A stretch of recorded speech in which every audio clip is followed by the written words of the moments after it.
Hello, my name is Timofei, and I'm going to be doing a presentation on Blackfriars Theatre during the Elizabethan England era. There were actually two of these theaters. The first one, it was located here on this map. It was in the middle of a bunch of other really famous theaters, and like across the river from it was the Globe, where Shakespeare did a bunch of his really famous plays. And yeah, so the first theater was a pretty small indoor theater with a proscenium configuration, and it was mostly used to practice plays. And it actually started as like a boys' choir like group, but it ended up turning into like this really big theatrical organization for a select group of really wealthy upper class individuals. So yeah, it ended up becoming like mainly for rich people, like the shows. Many of these performances were put on by boy acting companies who even performed for the Queen. So yeah, mostly it was children doing the performances. And yeah, so a lot of these first plays were written by John Lyell, George Peele, and Christopher Marlowe, and they wrote plays for the children of Chapel. Because the stage that they performed on was so like tiny, it was really like the relationship between the audience and the performers was really intimate. Like there'd be a lot of like back and forth, like there'd even be like conversations sometimes, and like the actors would immediately be able to see how the audience is responding to the performance. Uh, and yeah, because the audience was mostly upper class, the plays would write the text and the dialogue with the upper class in mind, and they'd make like references to like specific people and issues that the upper class would resonate with.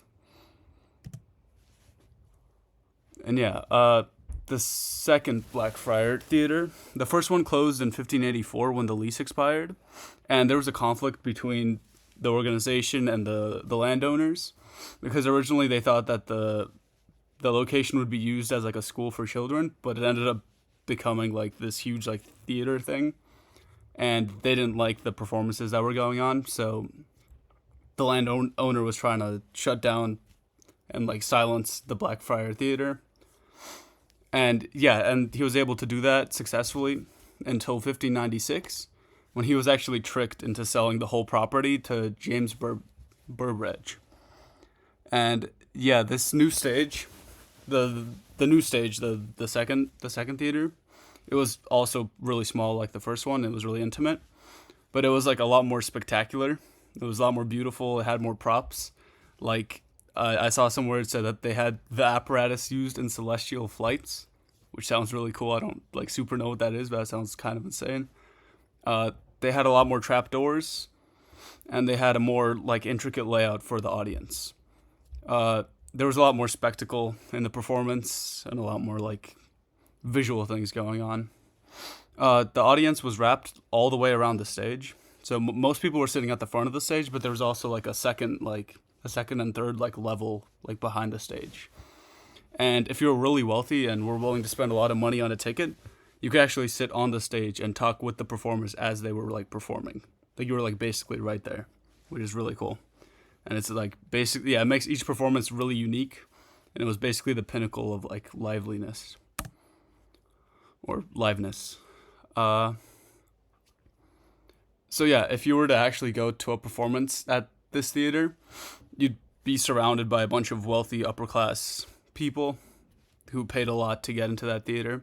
A lot of them would be patrons of the theater, and you probably would be a patron too. Uh, if you had really good seats, again, you could possibly be actually sitting on the stage with the performers, which is a crazy experience. And yeah, because you were because you were there, because you're a rich like individual, the themes and the messages of the play would be tailored toward you, and like you'd be able to resonate with a lot of the things going on. And there'd be very little natural light because it's an indoor place.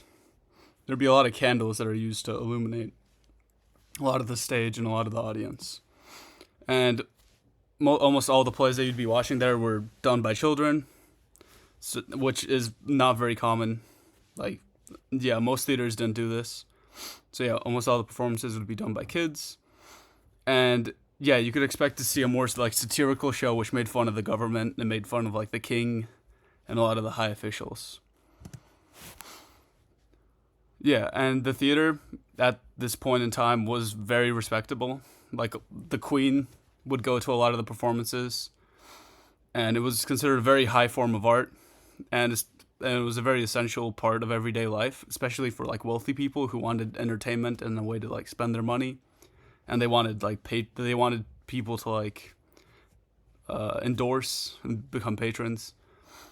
Yeah, so Queen Elizabeth took the theater very seriously, and she even allowed them to like if they saw a kid and they thought that the kid would be a good actor, they'd be allowed to basically just kidnap the kid and force them to act in the theater, which is kind of insane. But yeah, even the Queen took the theater very seriously.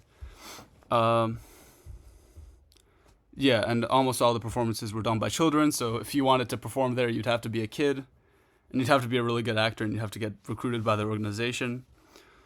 To watch the plays, you'd have to be really wealthy. If you didn't have a lot of money, you'd have to go to one of the other theaters.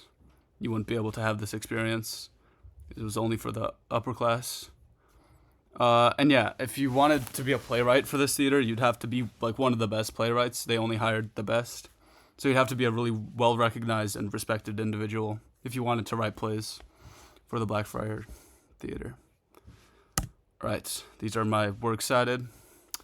Thank you. Bye bye.